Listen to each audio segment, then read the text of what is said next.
He became Tsar at the age of 10, but no one expected him to turn the whole country into a military camp and start breaking Russia over his knees. People whispered that Peter was not just a Tsar, but a real hurricane. He was feared not only by his enemies, but also by his friends and even his family. Why? Peter I grew up in an atmosphere of constant conspiracies and palace intrigues. His childhood passed under the sound of cannons and executions. In 1682, when the Streltsy Rebellion began, it was something like the Guard of that time. He was only 10 years old. That's when his relatives were killed in front of his eyes.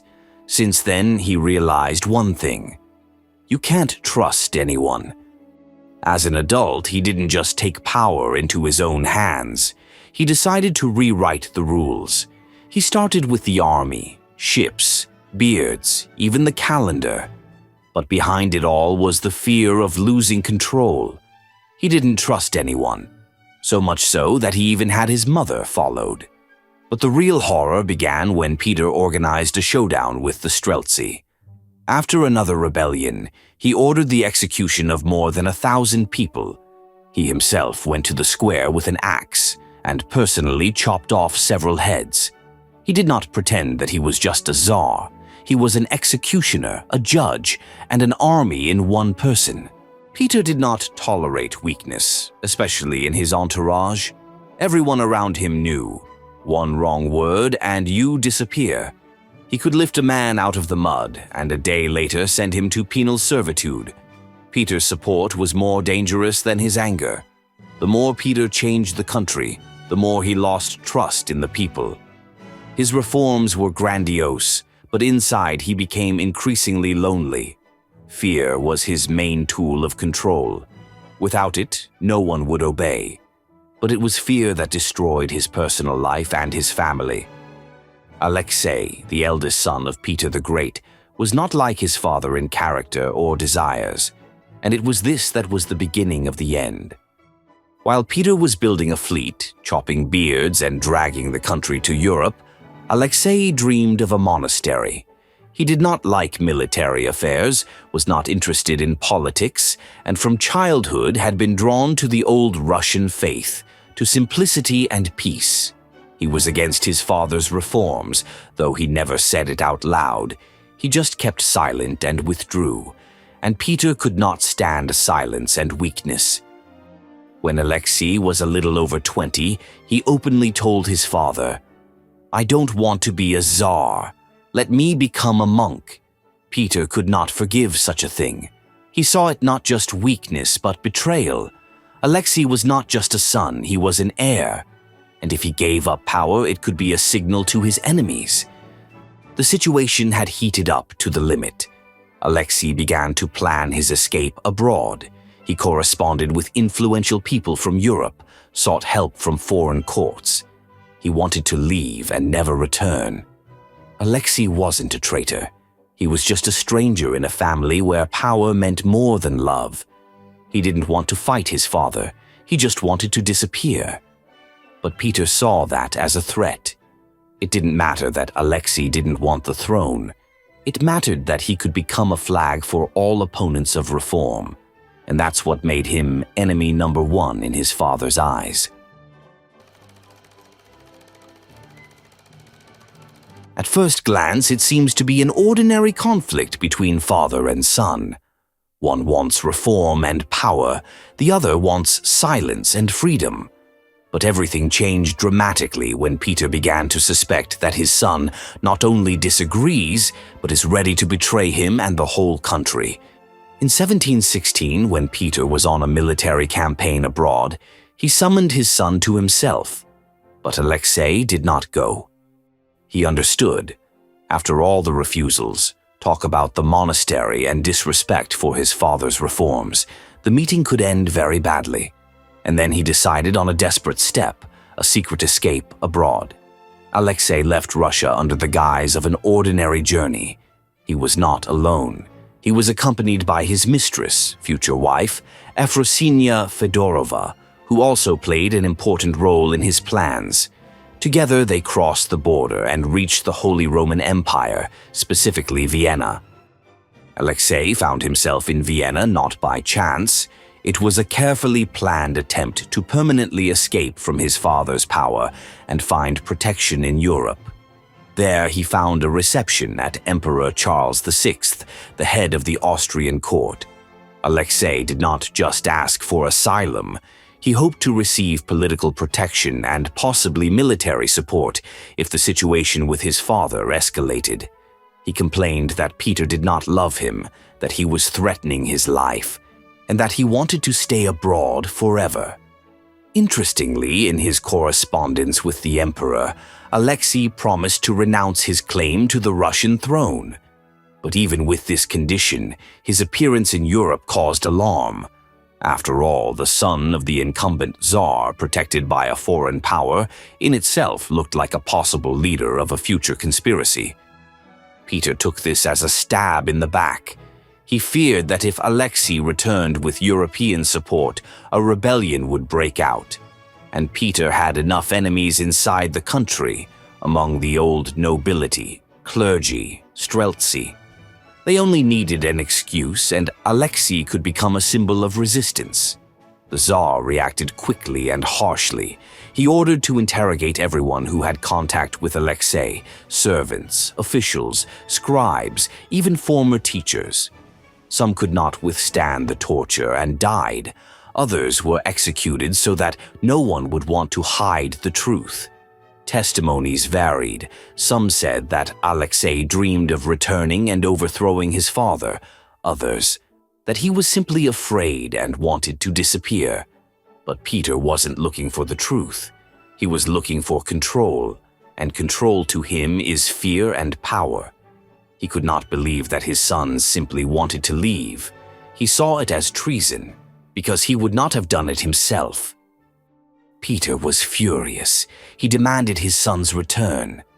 The emperor hesitated at first, but then agreed, and essentially handed Alexei over to his father under the promise of forgiveness.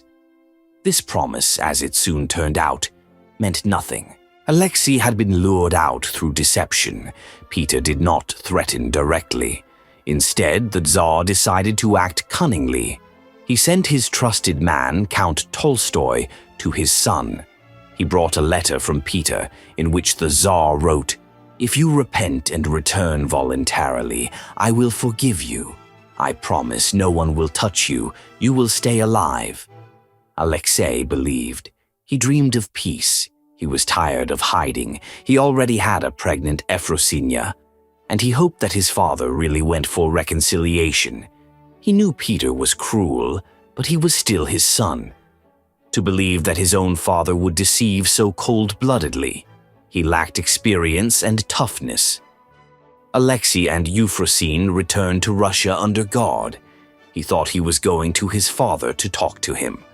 But already in Moscow he was arrested, and then a fortress, interrogations, isolation, and torture. No one even remembered the promise of forgiveness. In fact, he was not just lured out. He was lured into a trap where the role of bait was played by his father's oath. Immediately after Alexei's arrest, Efrosinia Fedorova was also detained. She was pregnant, but this did not prevent the investigators from extracting confessions from her. They isolated her, interrogated her, and began to pressurize her morally, promising her safety in exchange for the truth. In the end, Efrosinia agreed to testify against Alexei. During the investigation, she said that Alexei criticized his father, said that he was afraid for his life and wanted to leave for good. Her testimony became one of the key pieces of evidence against the Tsarevich. Some historians believe she was broken. She acted under threats and in fear for the child. Others are certain she was saving herself at any cost. After that, she was sent to a convent, as was often done to women in similar cases. There, she gave birth to a son from Alexei, but the fate of this child is unknown. The traces in history are cut off. Efrosinia herself was no longer mentioned in documents. It was as if she was erased from history. Alexei was taken to the Peter and Paul fortress, where the most dangerous enemies of the state were kept. There he spent almost 2 months. All this time he was interrogated, harshly. Not only investigators but also executioners came to interrogate him. Alexei was beaten, deprived of sleep, kept in the cold. He was asked the same question. Was there a conspiracy? And if not, why did he flee? Under torture, he signed everything they demanded of him, even things he didn't do. He wasn't fighting anymore. He just wanted it to be over. 3 days before he died, his internal organs shut down. That means his body just couldn't take it. His liver, kidneys, and heart started dying from the inside out. He was in a lot of pain, but doctors were barely allowed near him. Everything was happening in secret. On the 26th of June, 1718, Alexei was gone. He was only 28 years old. Death happened suddenly and was not officially investigated. There was no autopsy, no documents, no explanations. The body was hastily buried in the Peter and Paul Cathedral. No one said what exactly was the cause of death, but everyone knew it was not a disease. It was the end to which they went step by step, starting from childhood. The death of Tsarevich Alexei was not just a personal drama. It was a moment after which the whole history of Russia took a different path. One father's choice to destroy his own son was the turning point that split the dynasty from within. When Alexei died, Peter was left without an heir. His second son had died while he was still a child, and there were no other suitable men. Realizing that the dynasty was under threat, Peter decided to take a step that no Russian Tsar had ever taken before. He abolished the old rule that the throne passed by blood, from father to son. Instead, he issued a decree. It was now up to the Tsar to decide who would rule after him. Sounds logical, but that's exactly what became a ticking time bomb. When Peter died in 1725, he didn't have time to appoint anyone. The throne was empty. The fighting began. The first to strike were the guards.